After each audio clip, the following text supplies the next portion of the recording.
Assalamualaikum warahmatullahi wabarakatuh. Kami dari kelompok 2 akan menyampaikan materi dengan judul Konsep Nilai, Waktu, Uang, dan Berbagai Kriteria Investasi. Sebelumnya, perkenalkan anggota kelompok kami. Yang pertama, Ngesti Hayu Sasanti dengan NIM 2191. Yang kedua, Nurmala dengan NIM 2195. Yang ketiga, Rafli Nur Aditya dengan NIM 2000. Yang keempat, Rifa Nur Alifa dengan NIM 2205. Yang kelima, Vina Alfa Alfi Hasanah dengan NIM 2216. Dan yang terakhir, Dwi Prasetyo Susilo dengan NIM 2222. Konsep nilai waktu uang. Konsep nilai waktu uang atau biasa disebut dengan time value of money yaitu berusaha melihat bagaimana uang, aset, hutang, dan sebagainya dilihat di masa yang akan datang. Artinya, keputusan yang jumlah diputuskan pada saat ini dengan asumsi tingkat bunga atau interest yang ada, maka ketika ditaksir di masa yang akan datang, bagaimana nilainya atau seberapa besar nilainya. Kemudian A. Timelines atau garis waktu. Sebuah proyek bisnis baik dalam bentuk produk dan jasa yang akan dikerjakan sangat tidak bisa dipisahkan dari segi pengeluaran biaya atau cost. Dalam menunjang aktivitas proyek atau usaha adalah setiap waktunya mengalami perubahan, dan perubahan tersebut menggambarkan telah terdapat perbedaan-perbedaan dalam bentuk angka-angka nilai uang. Bila proyek atau usaha tersebut memakai mata uang rupiah, maka setiap pengeluaran yang dikeluarkan dalam bentuk mata uang rupiah untuk membeli barang dan jasa adalah menggambarkan pada naik turun rupiah di pasaran domestik dan internasional.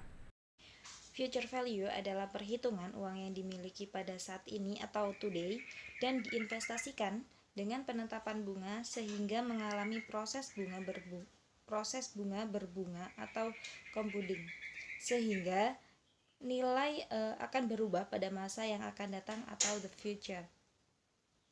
Adapun rumus perhitungan dari future value ini yaitu FVN sama dengan PF kali 1 plus I pangkat N.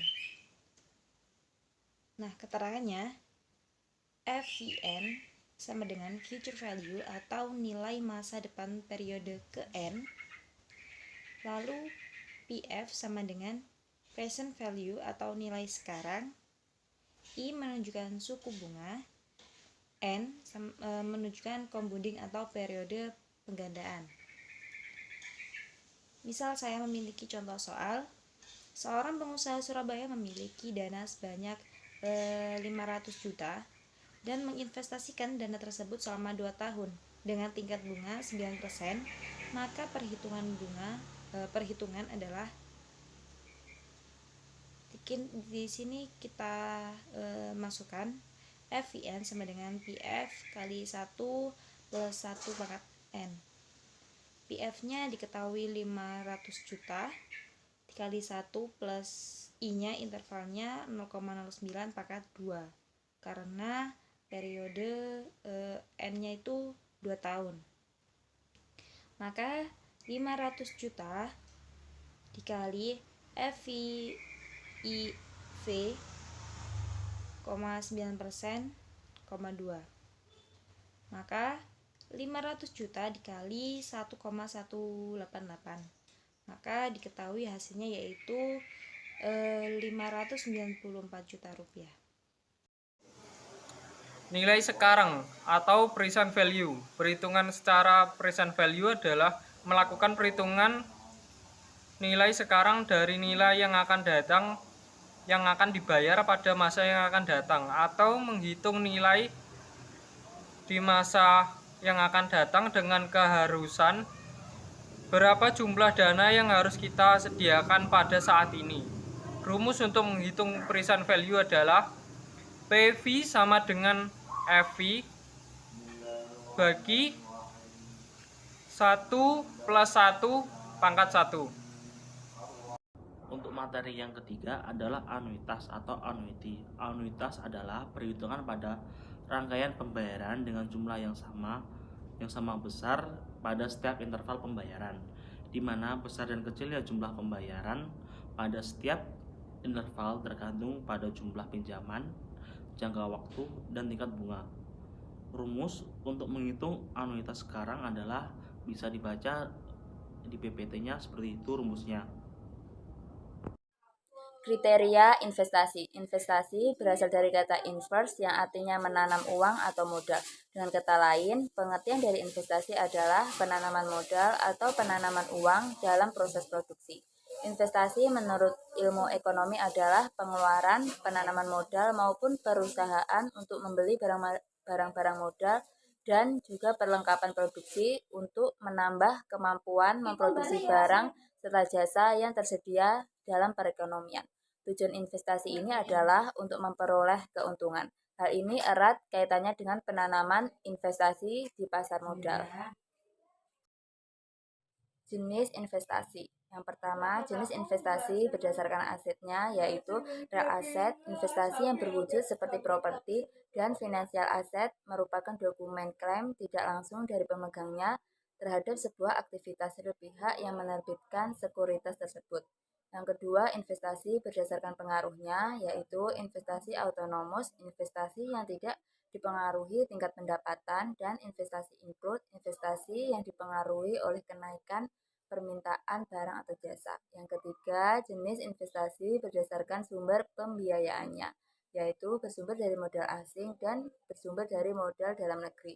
Yang keempat, jenis investasi berdasarkan bentuknya, yaitu investasi portofolio dilakukan melalui pasar modal dengan instrumen surat berharga, dan investasi langsung dilakukan dengan membangun, membeli, atau mengakuisisi sebuah perusahaan. Selanjutnya, kriteria investasi. Kriteria investasi digunakan untuk mengukur manfaat yang diperoleh dan biaya yang dikeluarkan dari suatu proyek. Untuk mengetahui kriteria tersebut, digunakan analisis finansial. Analisis finansial adalah suatu analisis yang membandingkan antara biaya dan manfaat untuk menentukan apakah suatu proyek akan menguntungkan selama umur proyek tersebut. Terdapat beberapa kriteria investasi yang digunakan, yaitu yang pertama, Net Present Value atau NPV. NPV adalah kriteria terpenting dalam evaluasi sebuah investasi. NPV adalah selisih jumlah kas yang dihasilkan sebuah proyek investasi dan nilai investasi yang diperlukan atau selisih PV dari sebuah proyek dan investasi awal. Yang kedua, Internal Rate of Return atau IRR. Internal Rate of Return adalah metode perhitungan investasi dengan menghitung tingkat bunga yang menyamakan nilai sekarang investasi dengan nilai sekarang dari penerimaan kas bersih di masa mendatang.